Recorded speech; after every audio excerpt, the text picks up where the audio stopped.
second pole of the season and 10th of his career.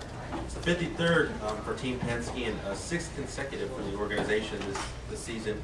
In 08, you qualified third and finished third. 09, you qualified second and finished second. You're on the pole for tomorrow night's race. Can you win? I hope so. In 05, I started 12th and finished 12th too, so I think we can just call it a win, right? I don't have to go out tomorrow. I wish, but no, it's going to be a tough race. I don't think I've ever raced in this heat here in Texas, and it doesn't make it just as easy flat as everyone always talks about here in Texas. So it's going to be a challenging race. It's a great feeling to get the pole here. Thank Dario just for falling off that little bit extra on the last lap. So thanks, Dario. But it's going to be a long one. Hopefully we can keep the number 16 Penske car out front. Put up a question if you can state your name and affiliation.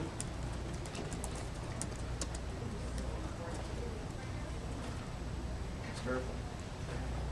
Bruce. Ryan, you tested here last month along with Scott Dixon. Did anything you learned last month, and you went was cooler, did it help at all today? I'd like to think so, but it was a fair bit cooler. Any track time is always very valuable for us, and a lot of what we were doing here was aimed towards a lot of systems checks and so on for Indianapolis, actually. But it was good. We did heaps of laps. There were only a couple of cars on track, so we never really got the feeling for running in traffic at the test, and everyone was running on the bottom, so we couldn't really explore running a high line at the test either. So, yes and no, but I think, at Team Penske, we always come here with a lot of confidence that we're going to have a strong car. But, you've always got to show up and be ready to react and change your setup, and tonight's practice is going to be very important for the race tomorrow. Bruce Martin, SI.com. Talk a little bit about, you've got the usual suspects up there, and all of a sudden you got Alex Lloyd. He's kind of been a little bit on a roll here lately with his 4th place finish in Indy. I mean, is that really kind of what you expect out of a guy coming from a small team like Dale Coyne Racing?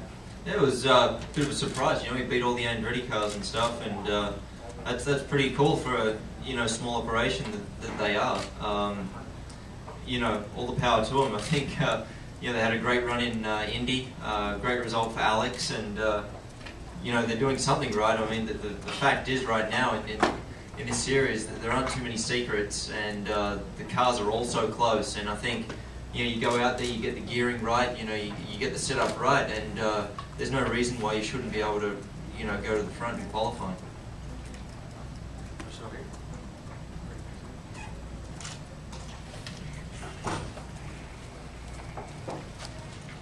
Patrick Stephan, Trackside Online. Ryan, do you feel like you need to bounce back from Indy, and is this a way to do that?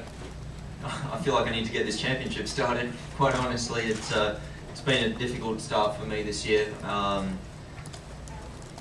Indy was a pretty tough day, and obviously finishing in the wall was far from ideal. But I was just trying to do something extra to try to gain some track position. I couldn't just cruise around and be happy with finishing 5th there on Sunday, and I was really sorry for the team. We never like to finish that way, and I just got caught in the marbles. But I mean, I just got to look forward. I got to put behind me what's happened so far this year, and I know I'm with a great team, and I'm just looking forward to the rest of this season and hopefully working my way back up the points.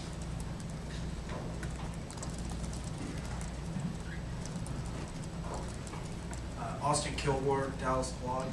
What do you credit Penske getting 6 poles so far this year, and how does that translate to tomorrow with racing at night versus qualifying out under the sun today? Yeah, it's an impressive stat. I mean, the team has just been doing an unbelievable job this year, giving us extremely fast cars, and it all stems from preparation.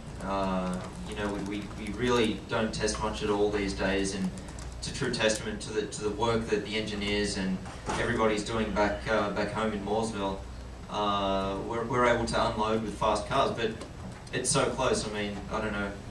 It's like a mile an hour over 4 laps from Dario. I mean, it's just that close, and you know, we just need to execute when we get to the racetrack, and you know, this team is the best at doing that. Any more questions for Ron? Sir?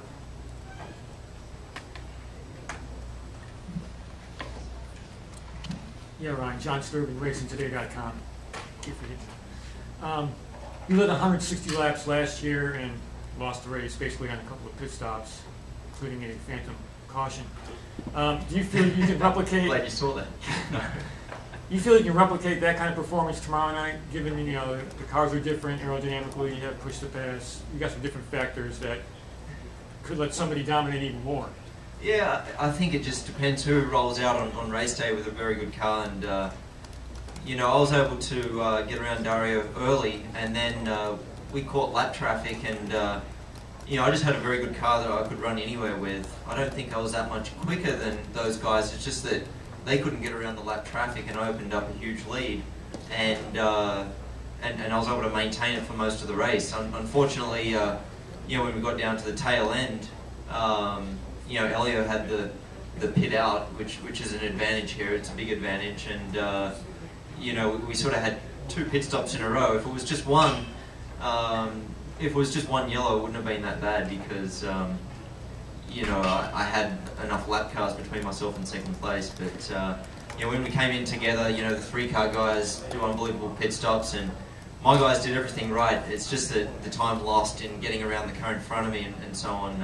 Elio beat me out, and he had a great car to finish with. So you know, I can only hope that we roll out tomorrow night with you know, 3 Penske cars just as strong as we were last year, and we can fight it out between the 3 of us, because you know, last year was disappointing for me, but it was still an amazing result for the team.